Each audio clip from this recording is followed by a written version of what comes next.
Des élections générales seront organisées en République démocratique du Congo dans les institutions à mandat électif jusqu'au niveau des communes.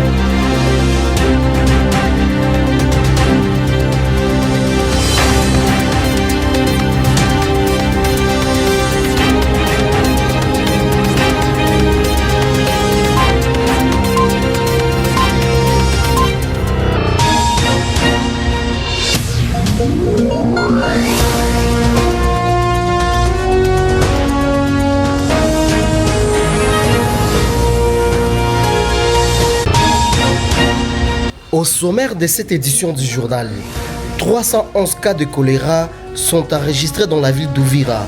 Une alerte du bureau central de la zone de santé du milieu. Une situation inquiétante qui serait liée au manque d'eau potable dans cette partie de la ville de Bukavu. L'humanité célèbre ce 20 octobre 2023 la journée pour la résolution de conflits. Une occasion pour sensibiliser la population à la promotion de la paix. Et la ville de Bukavu a connu une carence des véhicules de transport en commun ce vendredi 20 octobre 2023. Ceci suite à la grève sèche de pétroliers qui dénonce la surtaxation du carburant.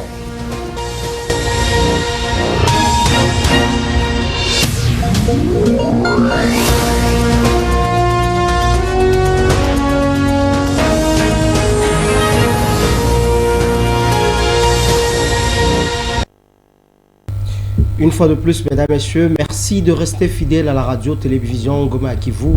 Nous émettons dans la ville de Bukavu. Nous sommes dans la partie est de la République démocratique du Congo. La division provinciale de la santé appelle les habitants de Bukavu au renforcement de mesures sanitaires, notamment le lavage de mains, la distanciation sociale. Ceci pour éviter la propagation de la variole de singe. C'est la grande recommandation d'un briefing tenu dans la ville de Bukavu. Eric Chocola nous fait le point. Cet appel est une insistance après la confirmation des cas de la variole des singes à Bukavu. Pour la division provinciale de la santé, actuellement la ville de Bukavu a 4 cas qui sont confirmés et 17 cas suspects. Pour cette structure de la santé, le risque de contamination est élevé vu le signe de cette maladie qui sont les boutons et autres fléaux. Et c'est pour cette raison que nous devons respecter les gestes barrières ou les mesures barrières, si vous le voulez bien, pendant cette période. Et donc, on doit éviter les contacts étroits. Nous devons nous laver régulièrement les mains d'une manière confortable, si pas avec les savons. Même on utilise les gels, la solution hydroalcoolique, même l'eau chlorée. Il faut quand même un lavage régulier de l'eau avec l'eau savonneuse. Nous devons également, comme j'ai dit, respecter quand même la distance de plus ou moins 1 à 2 mètres ces derniers temps. Éviter la promiscuité ou limiter la promiscuité. Signalons qu'au cours de ces briefings, les experts en santé ont souligné que la transmission s'est faite par les animaux, plus précisément les singes et quelques rongeurs. À eux d'ajouter que cette transmission peut se faire entre les hommes une fois à temps, et cela à travers les contacts, des fluides corporels, la sueur, la salive et la toux.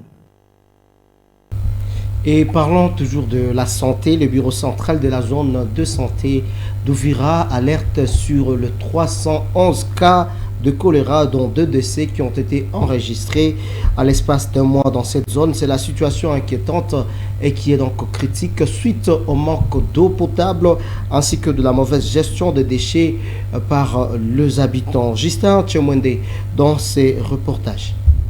Des sources citées par la radio Okapi indiquent que la rupture intempestive des fournitures d'eau potable dans la ville a poussé certains habitants à consommer l'eau du lac Tanganyika ou des rivières. Depuis le mois de septembre dernier, de longues files déjà se dirigent tôt le matin vers le lac Tanganyika pour puiser de l'eau et d'autres vers les rivières Kamvimvira, Mulongwe et Kalimabengi. Les chargés de communication au bureau central de la zone de santé d'Uvira, James Saidi, déplore par ailleurs le non-respect des mesures d'hygiène et d'autres pratiques familiales qui exposent les habitats au choléra. Il s'agit notamment du fait que les habitats profitent de la pluie pour se débarrasser de certains déchets ménagers qu'ils jettent dans les caniveaux. Ces déchets sont ensuite emportés par les eaux sur les voies publiques ou vers les lacs Tanganyika. Grâce à l'appui des partenaires, le médecin-chef de zone Panzunimi, de son côté, dit avoir placé 56 sites d'échloration d'eau dans différents coins de la ville où les habitants viennent puiser de l'eau. Ces partenaires de la zone de santé prennent en charge les malades de choléra au centre de traitement de choléra situé au centre de santé de Kalundu Eta. Il déplore par ailleurs le fait que la plupart des habitants avaient refusé de se faire vacciner contre cette épidémie au mois de juillet 2020, confondant les vaccins contre le choléra à celui contre la COVID-19.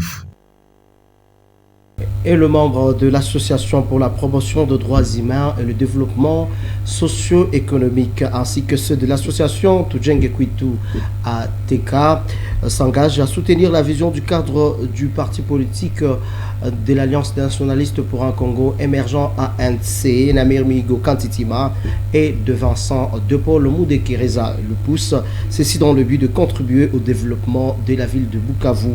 Un engagement pris lors d'une descente effectuée la matinée de ce vendredi 20 octobre 2023 à Bagira dans la ville de Bukavu. Eddie Malekera. Accueillis par des hommes, femmes et jeunes, ces cadres du parti de l'émergence ont échangé avec la population sur la vision de l'autorité morale de l'ANCE, Norbert Basengizika Tintiba et l'idéologie du parti de l'émergence. Suivant le pas de l'homme aux actions palpables, Norbert Basengizika Tintiba, ces cadres de l'ANCE remettent aux membres de l'association APDHD et l'eau d'épargne et quelques sacs de farine. Une satisfaction pour les bénéficiaires qui s'engagent à soutenir ces partis voués au développement. Tukafurahi tu wanatufundisha gisi tutaenda tunachagua juu tusijidanganyike tena wakati ya uchaguzi. Wa uchaguzi atakayokuja tunajitahidi kuchagua wakandidati wenye watatusaidia kwa maendeleo. Dine Pierre Dekou, cette délégation de l'ANCE se rend à Kalengera à la rencontre des membres de l'association Tujenge Kwitu. Ici, Namir Migo Katintima édifie les membres de cette structure composée de plus de 200 personnes sur les rôles d'un député et les votes responsables. C'est pour l'éveil et la conscientisation de la population, pour les inviter à ne pas boycotter les élections malgré les déboires et les échecs ou frustrations des échéances passées, 2006, 2011 ou 2018, parce que nous sommes venus brosser les qualités d'un bon candidat qui doit être un représentant valable de la population. Signalons que Namir Migo Katintima est candidat député provincial dans la ville de Bukavu au sein du parti politique ANC, parti membre de l'Union sacrée de la nation. Lancement de la formation de premier éco-garde du parc national de Kaouzi-Biega. C'était au camp Grauer à Mugaba, en plein parc national de Kaouzi-Biega. Henriette Bachi s'y est déplacée pour le compte de la radio-télévision Goma Kivu.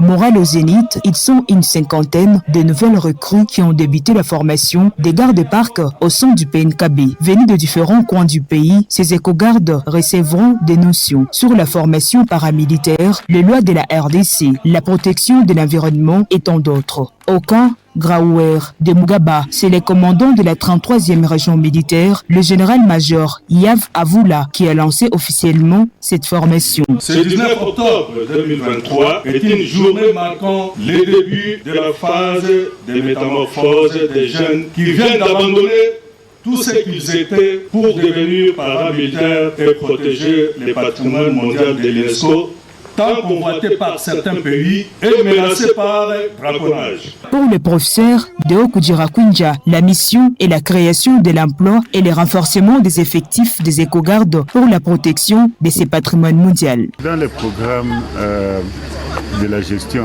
du PNKB, là où on voudrait à tout prix arriver à recruter les jeunes écogardes, mais aussi à assurer que nous avons l'effectif suffisant pour protéger les parcs. C'est aussi créer l'emploi aux jeunes qui veulent à tout prix travailler aux côtés des écogardes. Pour nous, c'est un pas que nous venons de dépasser afin d'assurer que nous puissions compléter les rangs des écogardes. Cette formation des écogardes a été saluée par l'ICSN qui appelle ces derniers à l'appropriation de la matière apprise. Nous invitons tous les nouveaux écogardes de s'approprier cette formation afin de bien répondre à sa mission. Cette formation durera 8 semaines, soit 2 mois, et est dispensée par des instructeurs venus de la RDC et de l'étranger. Ce lancement s'est clôturé par la visite du camp d'entraînement.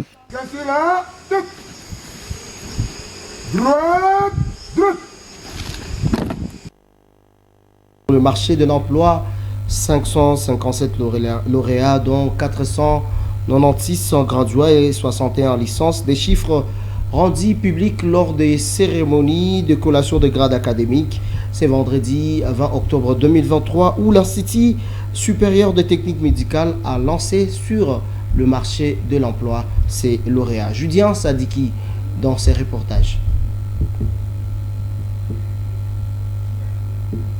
Née de l'Association pour la résolution des conflits, cette initiative a pour but de sensibiliser la population au conflit, qu'il soit d'ordre familial, de voisinage, commercial, professionnel.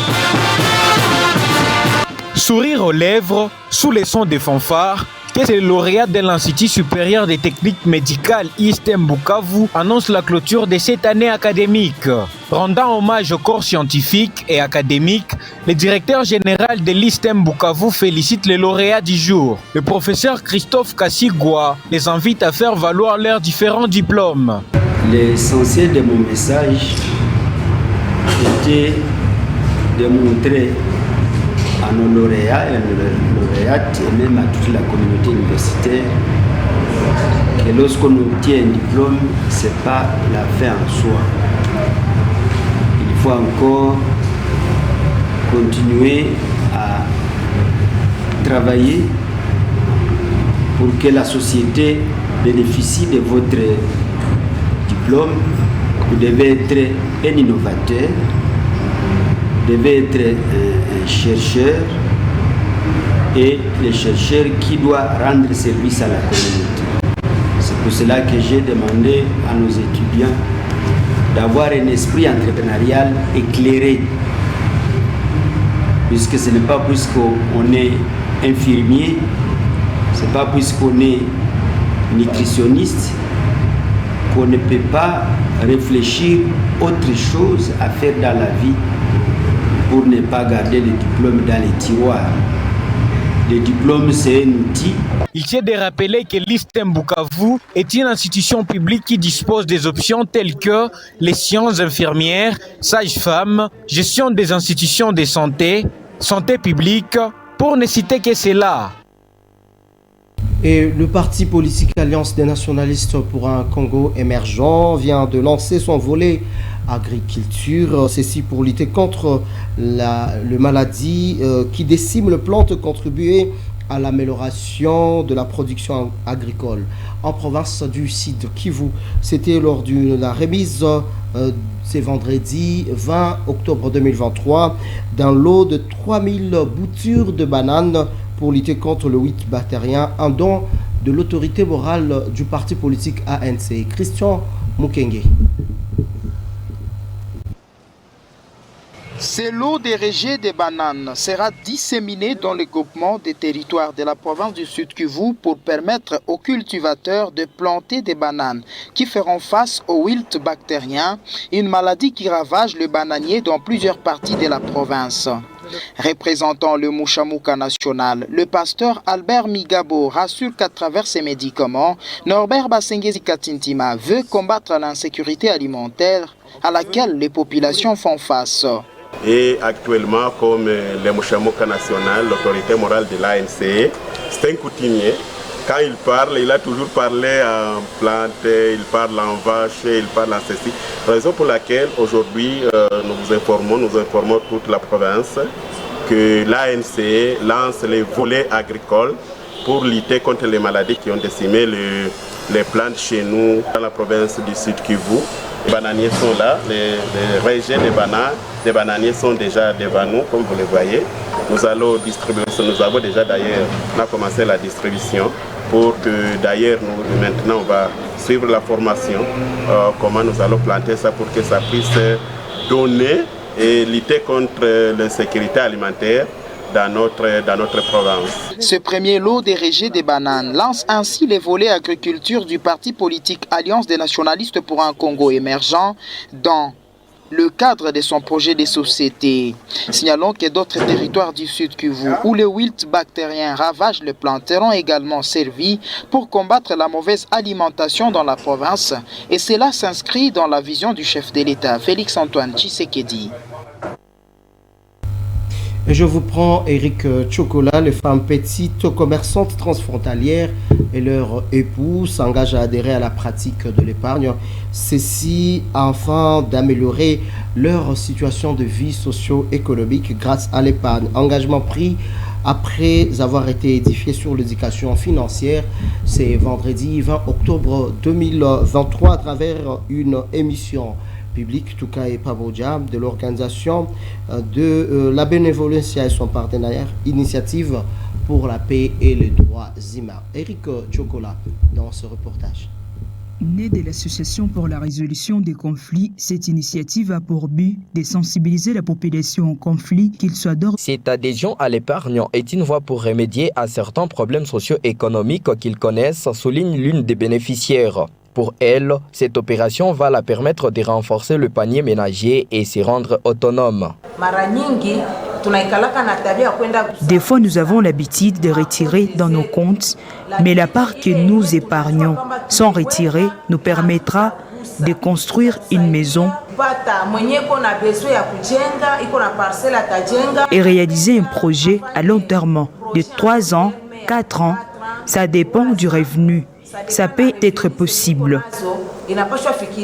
Grâce à ces débats publics, les petits commerçants résolvent les défis et difficultés d'accéder aux services bancaires et sont déjà à mesure de gérer rationnellement leurs revenus, fait savoir le conseiller financier de proximité chez IPIS, Moulinda Amanibati Fabrice. L'épargne est la clé de tout projet que l'on veut réaliser. Ça veut dire qu'on doit d'abord épargner pour réaliser un projet. Une réjouissance pour l'organisation La Bénévolencia qui s'est dit être fière d'apporter en plus dans le plaidoyer des connexions entre les petits commerçants et les banquiers pour leur bien-être socio-économique. Théodore Toïmirefou. Nous sommes très satisfaits de la manière dont les femmes sont exprimées. Ils ont montré leur volonté de faire l'épargne à travers les institutions financières de la place. D'ailleurs, ils ont eu de grandes orientations. Ces débats tenus à Bukavu ce vendredi interviennent dans le cadre du projet Tuinu et Biachara Mipakani de mise en œuvre par IPIS sous le financement de l'ambassade du Royaume des Pays-Bas. Et puis, il s'est observé la carence de véhicules de transport en commun dans la ville de Bukavu, occasionnée par une grève sèche de pétroliers qui dénonce la surtaxation de carburant dans la ville de Bukavu. Constat réalisé ce vendredi 20 octobre 2023 lors d'une descente effectuée par le reporter de la RTNK dans quelques stations de la ville de Bukavu. Une situation qui impacte sur le prix du carburant sur le marché qui passe de 3 500 à 5 000 francs les litres auprès de revendeurs appelés communément Kadhafi. Face à cette situation, certains conducteurs de véhicules de transport en commun dans la ville de Bukavu plaident pour l'implication du gouvernement provincial pour apaiser cette situation.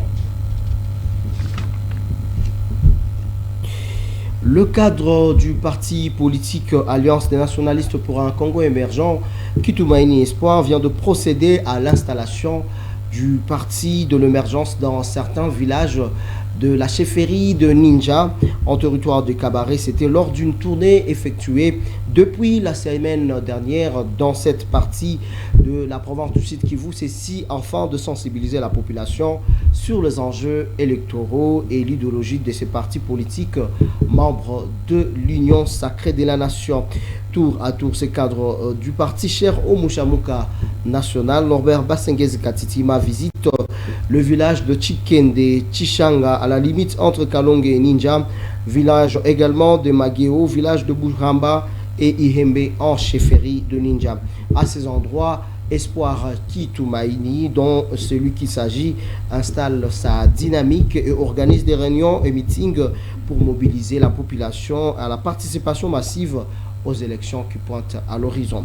On l'écoute dans ses propos recueillis par la RTNK. Où nous avons transmis les messages du parti et de nous accompagner comme candidat député provincial, mais aussi la liste également de nos candidats députés nationaux. À Ninja, nous avons d'abord installé la dynamique Kitumaini Sibula et Espoir. Nous avons également fait la réunion avec les points focaux qui va nous accompagner pour la campagne qui va commencer d'ici là. Mais aussi nous avons également visité le ménage et nous avons également participé dans le messe. Et après la messe, nous avons échangé avec les chrétiens sur les enjeux électoraux. Nous avons été aussi à Chikenje, précisément à la limite entre Ihembe et Kalonge, où nous avons tenu le meeting pour les informer par rapport aux enjeux et comment ils font élire le 20 décembre.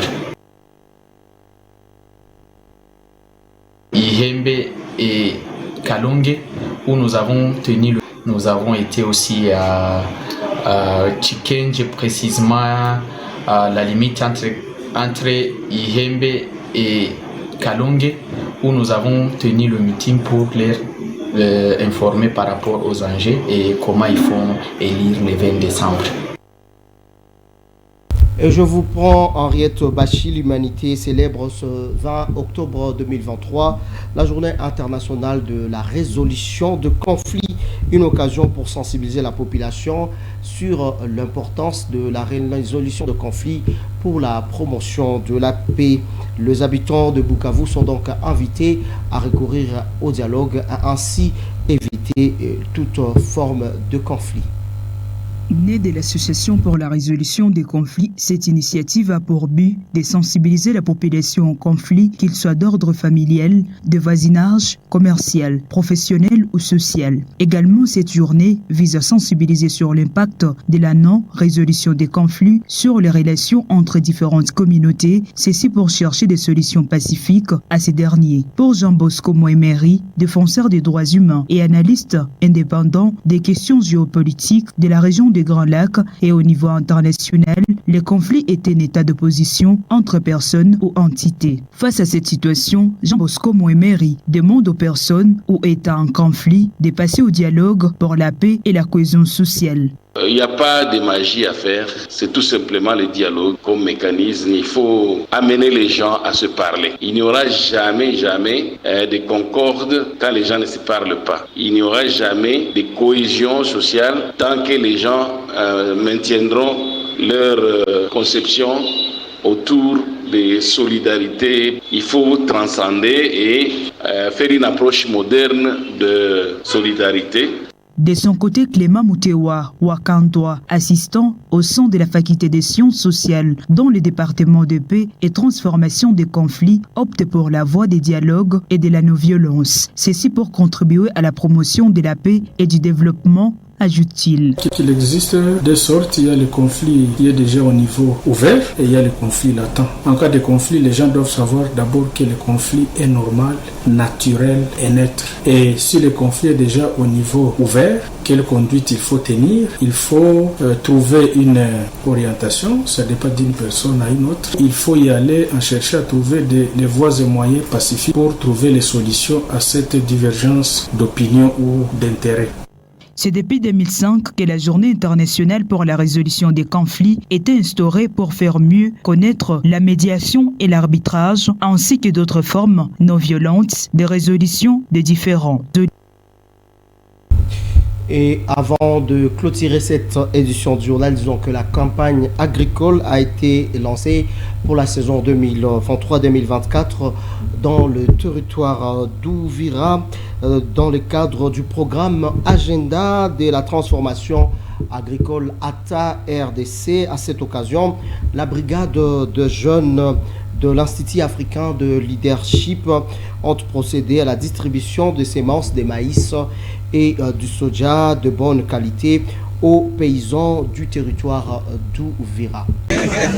Cette campagne a été élaborée en réponse d'annonces d'une crise imminente de maïs et d'une révolution des soja à RDC. Dans celle-ci, la brigade des jeunes de l'Institut africain de leadership agricole à Ali a été spécifiquement désignée pour coordonner la distribution des paquets d'intrants agricoles. Chose faite sur terrain, depuis quelques semaines, en ces jours du lancement, chaque agriculteur a reçu 6 kg de maïs, 20 kg d'engrais, DAP, 10 kg de riz, 100 g d'inoculant et 10 kg de semences de soja. Ces paysans qui jadis souffraient de la faible production remercient la brigade des jeunes qui contribue vivement à la concrétisation du programme de l'agenda de la transformation agricole à la RDC, initié par le chef de l'État Félix Antoine Tshisekedi.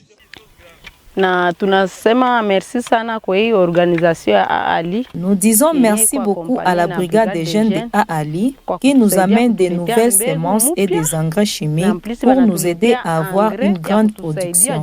Auparavant, la production était trop faible, mais avec cette donation, nous espérons à une grande amélioration. Nous demandons à la brigade des jeunes de Ali de continuer sur cette lancée. Le ministre provincial chargé de l'agriculture, Jean Bosco Routé Kitambala, qui a procédé au lancement de la campagne agricole saison A 2023-2024, indique que le sol doit prendre sa revanche sur les sous-sols pour booster l'agriculture. Je rends hommage à l'initiateur de ce programme, son Excellence Félix Antoine Tshisekedi Tshilombo, d'avoir pensé à initier ce programme parce que selon son slogan, la terre doit prendre revanche sur les sous-sols. Et notre pays, la République démocratique du Congo, importe à manger pour sa population à plus de 3,5 milliards de dollars. Je dis bien milliards, plus de 3,5 milliards.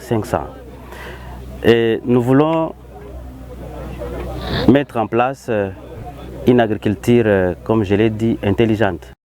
À la même occasion, des semences de maïs et de soja ont été plantées d'abord par les paysans Kamanyola dans les territoires de Walungu, ensuite sur un espace de 250 hectares par des tracteurs à Matama dans les territoires d'Ouvira et à plusieurs autres milliers. Mesdames, Messieurs, c'est par ici que nous mettons fin à cette édition du journal coordonné par Loni Irengue, Isaac Moucharamila. Je le présentais, aimons-nous vivants et sans hypocrisie.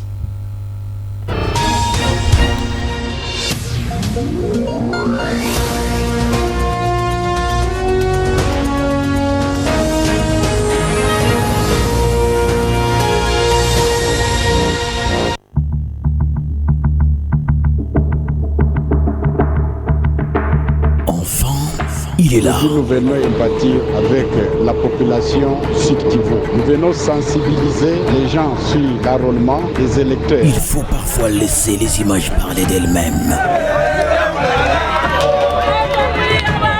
Norbert Basengezi Katintima, autorité morale de l'Alliance des nationalistes pour un Congo émergent, une véritable force de frappe.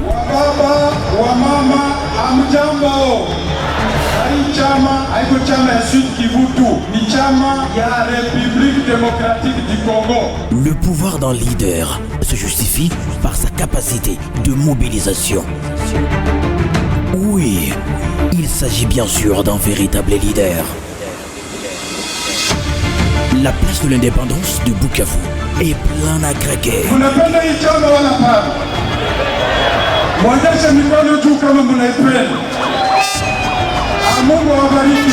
Norbert Basengezi Katitima ne parle que par des actions. Parti du peuple. La force de frappe.